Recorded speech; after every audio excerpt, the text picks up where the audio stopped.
We say, face facts. We talk about encounters with reality, as if it was a head-on meeting of completely alien agencies. And the average person has the sensation that he is a somewhat that exists inside a bag of skin, the center of consciousness, which looks out at this thing and what the hell's it going to do to it?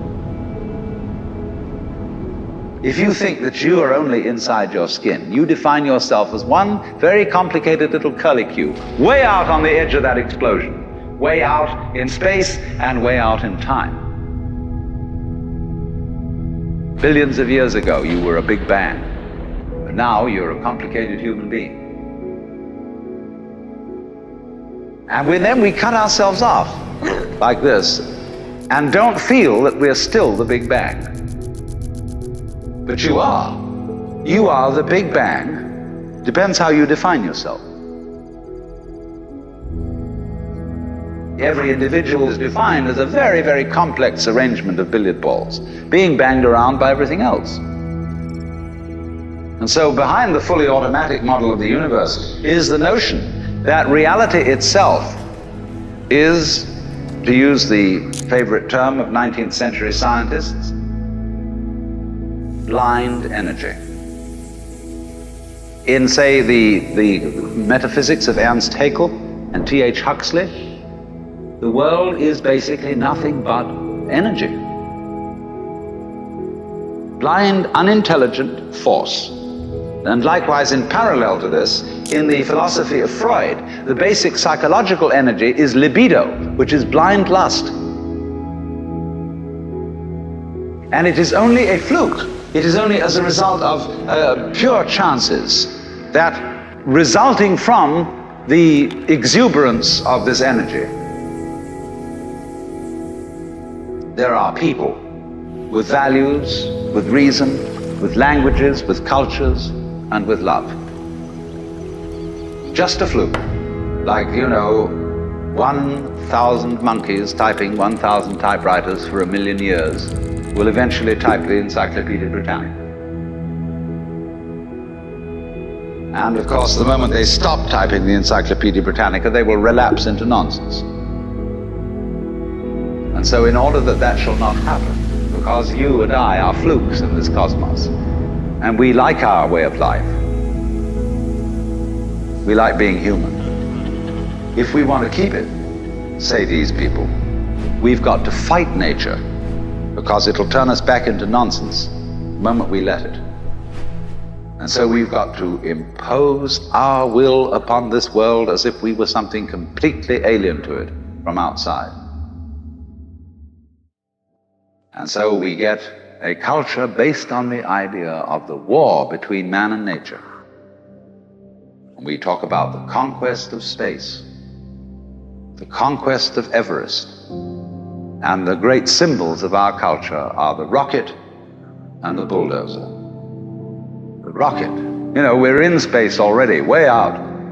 If anybody cared to be sensitive and let what's outside space come to you, you can, if your eyes are clear enough. Aided by telescopes, aided by radio astronomy, aided by all the kind of sensitive instruments we can devise, we are as far out in space as we're ever going to get. Sensitivity isn't the pitch, especially in the WASP culture of the United States. We define manliness in terms of aggression, because we're a little bit frightened as to whether we are really men. And so we put on this great show of being a tough guy. It's completely unnecessary.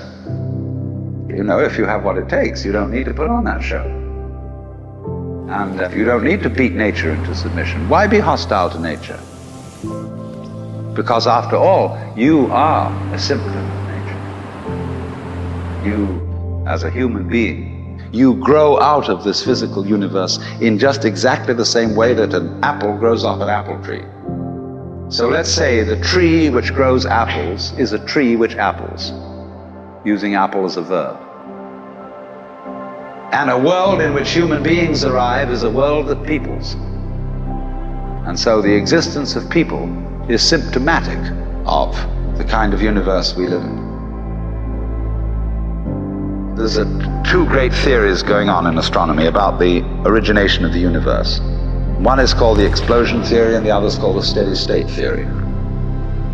The steady state people say there never was a time when the world began. It's always expanding, yes, but always as a result of free hydrogen in space, with the free hydrogen coagulates and makes new galaxies. But the other people say there was a primordial explosion, enormous bang, billions of years ago, which flung all the galaxies into space. It's like you took a bottle of ink and you threw it at a wall, smash, and all that ink spreads. And in the middle, it's dense, isn't it? And as it gets out on the edge, the little droplets are finer and finer and make more complicated patterns. So in the same way, there was a big bang in the beginning of things, and it spread. And you and I, as complicated human beings, are way, way out on the fringe of that bang. We are the complicated little patterns on the end of it. The original force of the universe coming on as whoever you are. See, when I meet you, I see not just what you define yourself as, Mr. So-and-so, Miss So-and-so, Mrs. So-and-so. I see every one of you as the primordial energy of the universe coming on at me in this particular way.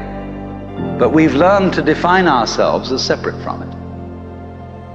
And so the basic problem we've got to go through first is to understand that there are no such things as things, that is to say, separate things or separate events. That is only a way of talking. And if you can understand this, you're going to have no further problems. I once asked a group of high school children, what do you mean by a thing? And first of all, they gave me all sorts of synonyms. They said it's an object, which is simply another word for a thing. It doesn't tell you anything about what you mean by a thing. And finally, a very smart girl said a thing is a noun. A noun isn't a part of nature, it's a part of speech. There are no nouns in the physical world. There are no separate things in the physical world either. See, the physical world is wiggly. Maybe that's a cloud. But clouds, mountains, trees, people are all wiggly. And only when human beings get working at things, build buildings in straight lines, and try and make out that the world isn't really wiggly.